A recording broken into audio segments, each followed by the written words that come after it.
ভারতে কারাভোগ শেষে বেনাপোল চেকপোস্ট দিয়ে দেশে ফিরেছেন ৩ আসামি সহ ১২ বাংলাদেশি। তারা অবৈধভাবে দালালের মাধ্যমে বিভিন্ন সীমান্ত দিয়ে ভারতে যান। সেদেশে অবস্থানকালে পুলিশ তাদের আটক করে কারাগারে পাঠায়।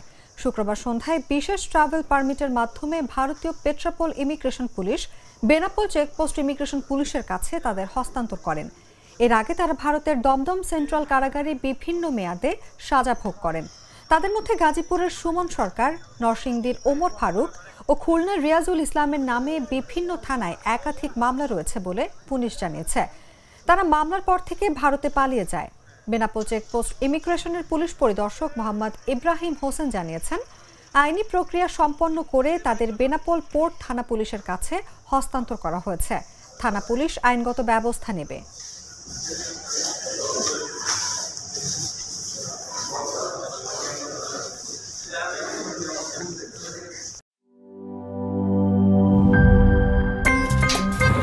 আমার একটা স্মার্ট সিদ্ধান্তে 25% গ্যাসের খরচ কমেছে। ভাবছেন কিভাবে?